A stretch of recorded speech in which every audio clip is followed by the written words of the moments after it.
Pack your bags, Maria, the old man's gone, and we don't need a babysitter anymore. Jonathan Davidson Jr. stood in the doorway of my small room on the third floor of the Davidson estate. His expensive suit wrinkled from what I assumed was a long night of grieving at the country club bar. His wife Priscilla hovered behind him, already eyeing my few belongings like she was calculating how quickly she could redecorate the space. I had been expecting this moment since the phone call came 3 days ago. Mr. Davidson, the man I had cared for, listened to, and genuinely loved like the grandfather I'd never had, was gone, and with him, my place in this world of marble floors, crystal chandeliers, and people who measured worth by the number of zeros in their bank accounts. Of course, I said quietly, folding my uniform shirts into the same battered suitcase I'd arrived with 5 years ago. I'll be out by this afternoon. Good, Priscilla chimed in, her voice sharp with satisfaction. We'll be converting this room into a proper guest suite, something more appropriate for people of our standing. I had been just the nanny for 5 years, but the truth was, I'd been so much more than that. When Mrs. Davidson had passed away 7 years ago, and their son had hired me to care for 8-year-old Sophie, I'd walked into a house filled with sadness and silence. Mr. Davidson Sr., Alexander, had been drowning in grief, his business empire running on autopilot while he sat in his study, staring at photos of his late wife. Sophie had been acting out, desperate for attention from a father who could barely look at her without seeing the wife he'd lost. The expensive therapists couldn't reach her. The previous 3 nannies had quit within months, citing her behavioral problems. But I saw something different in Sophie's tantrums and defiance. I saw a little girl who was terrified that everyone she loved would disappear, just like her mother had. So I stayed, through the midnight screaming, the deliberate destruction of toys, the attempts to run away. I stayed, and slowly, Sophie began to trust that I wouldn't abandon her. As Sophie healed, so did Alexander. He started joining us for dinner, then bedtime stories, then weekend trips to the zoo, the museum, the beach. What began as a professional arrangement evolved into something that felt remarkably like a family, the kind I'd never had growing up in foster care. But to Jonathan Jr. and Priscilla, I remained invisible, just the nanny who happened to be present during family gatherings, who they spoke around rather than to, who they treated like a piece of furniture that occasionally needed to be moved out of the way. Where will you go? Sophie's voice came from behind her father. At 13, she'd grown into a beautiful young woman with her grandfather's kind eyes and her grandmother's gentle spirit, but right now, those eyes were filled with tears. Don't worry about me, sweetheart, I said, forcing a smile. I'll find something. I always do. But Grandpa said, Sophie started, but her father cut her off. Sophie, go to your room, the adults are talking. I watched her reluctantly retreat down the hallway, her shoulders slumped with the weight of another loss. In 5 years, she'd lost her mother, watched her grandfather decline from a heart attack, and now she was losing the only constant caregiver she'd known. The funeral is tomorrow at 2 p.m., Jonathan said, loosening his tie. Family only, of course, I'm sure you understand. Family only. After 5 years of caring for his father's health, managing his medications, driving him to doctor's appointments, and being the one person Alexander confided in during his final months, I wasn't family, I was staff. Of course, I repeated, my voice steady despite the hollow ache in my chest. As I continued packing, memories flooded back. Alexander teaching me chess in his study while Sophie did homework at the coffee table. The 3 of us baking catastrophically awful cookies for Sophie's school bake sale because Alexander insisted we build character through failure. The quiet conversations we'd had during his recovery from his second heart attack, when he'd told me stories about building his business empire from nothing, about the wife he'd loved for 35 years, about his fears for Sophie's future. You're the only one who sees her, he'd said one evening, watching Sophie practice piano through the doorway. Jonathan sees a trust fund, Priscilla sees a social obligation, but you see Sophie. I had treasured those words because they felt like recognition, not just of my job performance, but of my value as a person. In a house where I was often treated like I was invisible, Alexander had made me feel seen. 3 hours later, I was loading my suitcase into my 10-year-old Honda when my phone rang. The caller ID showed a number I didn't recognize. Miss Torres? This is Harold Whitman from Whitman, Brooks Associates. I was Mr. Davidson's estate attorney. My stomach dropped. Had they discovered some irregularity in my employment? Some reason to deny me my final paycheck? Yes, sir. I need you to be present for the reading of Mr. Davidson's will tomorrow at 10 a.m. It's quite important that you attend. I glanced back at the mansion, where I could see Jonathan and Priscilla through the floor-to-ceiling windows, already rearranging furniture in the main living room.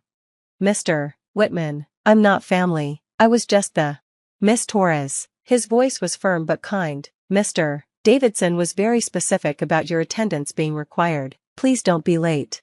The law offices of Whitman Brooks Associates occupied the top 3 floors of downtown Seattle's most prestigious building. I'd never been inside, but Alexander had mentioned Harold Whitman many times over the years. They'd been friends since college, and Harold had handled all of Alexander's legal affairs for over 30 years. I arrived 20 minutes early, wearing the only dress I owned that seemed appropriate for such a formal setting, a simple black dress I'd bought for Mrs. Davidson's funeral years ago. The receptionist directed me to a conference room with windows overlooking Elliott Bay, where Jonathan, Priscilla, and Sophie were already seated around a massive mahogany table. What is she doing here? Priscilla hissed as I entered. I was asked to attend, I said quietly, taking a seat near the back of the room. Sophie turned and gave me a small wave, which earned her a sharp look from her father. Harold Whitman entered precisely at 10 a.m., carrying a thick folder and wearing the expression of a man who had been practicing law long enough to anticipate drama. He was in his 70s, with silver hair and kind eyes behind wire-rimmed glasses. Thank you all for coming, he began, settling into his chair. Alexander was very specific about how he wanted this handled, so we'll proceed exactly as he instructed. He opened the folder and withdrew several documents. Alexander Davidson's will is quite straightforward in most respects. However, there are some elements that may come as a surprise. Jonathan leaned forward, his confidence evident. As the only child, he'd clearly expected this to be a formality. First, Harold continued, to my son Jonathan Davidson Jr., I leave the Davidson family home and its contents, excluding items specifically mentioned elsewhere in this document. Priscilla squeezed Jonathan's hand, her diamond wedding ring catching the morning light streaming through the windows. To my daughter-in-law Priscilla Davidson, I leave my late wife's jewelry collection, excluding her engagement ring and wedding bands. And to my beloved granddaughter Sophie Davidson, I leave a trust fund in the amount of $5 million, to be managed by the trustee of my choosing until she reaches the age of 25. Sophie's eyes widened. Even at 13, she understood that $5 million was life-changing money. Harold paused, looking directly at me. The trustee for Sophie's fund will be Maria Torres, who will also receive an annual fee of $50,000 for managing this responsibility. The room fell silent. I felt like I'd been struck by lightning. $50,000 annually just for managing Sophie's trust? That was more than I'd made in any single year of my life. But Harold wasn't finished. Now, regarding the bulk of the estate, he lifted a separate document. Alexander Davidson's business holdings, investment portfolios, real estate properties, and liquid assets, totaling approximately $47 million, are bequeathed entirely to Maria Elena Torres. The words hung in the air like smoke from an explosion. I couldn't breathe. I couldn't think. $47 million. To me. Jonathan shot to his feet so quickly his chair toppled backward. That's impossible. She's just the nanny. This has to be a mistake. There's no mistake, Harold said calmly. I reviewed this will with Alexander multiple times over the past 2 years. He was very clear about his intentions. Priscilla's face had gone white. He can't do this. She manipulated him, influenced him. This is elder abuse. Mrs. Davidson, Harold's voice took on a sharper edge. I've known Alexander for over 30 years. He was of completely sound mind when he executed this will. In fact, he anticipated there might be challenges to his decisions. He withdrew another document. Alexander asked me to read this letter in the event of any disputes. Harold cleared his throat and began reading. To my son Jonathan, if you are hearing this letter, it means you are contesting my final wishes. I am disappointed, but not surprised. You have spent your adult life waiting for me to die so you could inherit what I built. You visited me twice in the past year, both times to ask for money. You enrolled Sophie in boarding school without consulting me because her presence in the house was inconvenient for your social calendar. You are my son, and I love you, but you are not the man I hoped you would become. Jonathan's face was scarlet with rage and humiliation. Harold continued, Maria Torres has been more of a daughter to me than many biological children are to their parents. She cared for me through my illnesses. She held my hand during my darkest moments after your mother's death. She loved Sophie unconditionally when the rest of our family saw her as an obligation. She asked for nothing beyond her modest salary, never once hinting that she expected or wanted anything more. My eyes filled with tears as Harold read Alexander's words that honored not just my work, but my heart. The money I am leaving to Maria is not charity, it is payment for 5 years of devotion, loyalty, and love that cannot be measured in dollars. She earned every penny by being the family you chose not to be. The room was silent except for the sound of my quiet crying.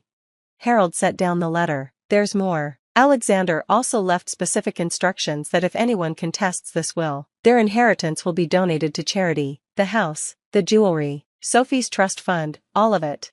Jonathan opened his mouth to speak, then closed it. Priscilla gripped his arm, her knuckles white. Finally, Harold said, Alexander left individual letters for each of you. He handed me an envelope with my name written in Alexander's careful handwriting. Inside was a letter that began, My dear Maria, by now you know that I have tried to repay a debt that can never truly be repaid. You gave me back my family when I thought I had lost everything. You gave Sophie the mother she needed when her own was taken from her. You gave me purpose in my final years. I couldn't read through my tears, but I folded the letter carefully and held it against my chest. Sophie had received her own letter and was reading it with wonder. Whatever Alexander had written to her was making her smile through her tears. Jonathan and Priscilla read their letters in stony silence. I could only imagine what Alexander had written to them, probably a final attempt to explain his decisions. Maybe a hope that they would understand why he had chosen to recognize loyalty over biology. Harold stood up. The estate transfer will take approximately 30 days to complete. Maria, I'll need to schedule several meetings with you to discuss the management of your inheritance. As we filed out of the conference room, Sophie broke away from her parents and ran to me. She threw her arms around my waist and whispered, Grandpa knew. He knew you were really family. Jonathan grabbed Sophie's arm. We're leaving, now. But as they reached the door, Sophie turned back. Maria, will I still see you, even though I don't need a nanny anymore? I looked at her father, then back at her. Sweetheart, I'm your trustee now. I'll be in your life until you're 25, whether your father likes it or not. For the first time since I'd met her, Priscilla looked genuinely frightened. 6 months later, I was sitting in the study of my new home, a modest house in Sophie's school district that I'd bought with a tiny fraction of my inheritance. The rest was being invested and managed by the same financial advisors who had helped Alexander build his wealth. Sophie visited twice a week 4 trust fund meetings, which mostly involved homework help and conversations about her future. Jonathan and Priscilla had initially tried to fight the arrangement, but Harold Whitman had made it clear that any interference with the trustee relationship would trigger the charity clause in Alexander's will. I'd also started a foundation in Alexander's memory, focused on supporting children in foster care, kids like I had been, who needed someone to see their potential and invest in their futures. The Davidson family home sat empty. Jonathan and Priscilla had moved to a smaller place after discovering that the mansion came with enormous property taxes and maintenance costs they couldn't afford without Alexander's income. They'd tried to sell it, but the real estate market was slow, and they were asking too much. Meanwhile, I lived quietly, still adjusting to the reality that I would never have to worry about money again. The girl who had aged out of foster care at 18 with nothing but a high school diploma and determination was now worth more than she had ever dreamed possible. But the real treasure wasn't the money, it was the letter from Alexander that I kept framed on my desk, and the knowledge that for 5 years, I had been exactly where I was supposed to be, loving and being loved by a family that had chosen me just as much as I had chosen them. Sometimes the people who treat you like you're invisible are the ones who can't see what's right in front of them. Sometimes the family that matters isn't the one you're born into, but the one you build through love, loyalty, and showing up when it counts. And sometimes, just the nanny becomes so much more than anyone imagined, including herself. If you've ever been underestimated, overlooked, or treated like you don't matter, remember that your worth isn't determined by how others see you. The right people will recognize your value, and when they do, it can change everything. Share this story if you believe that love and loyalty are the most valuable currencies in the world, and subscribe for more stories about family, recognition, and the power of being seen for who you really are.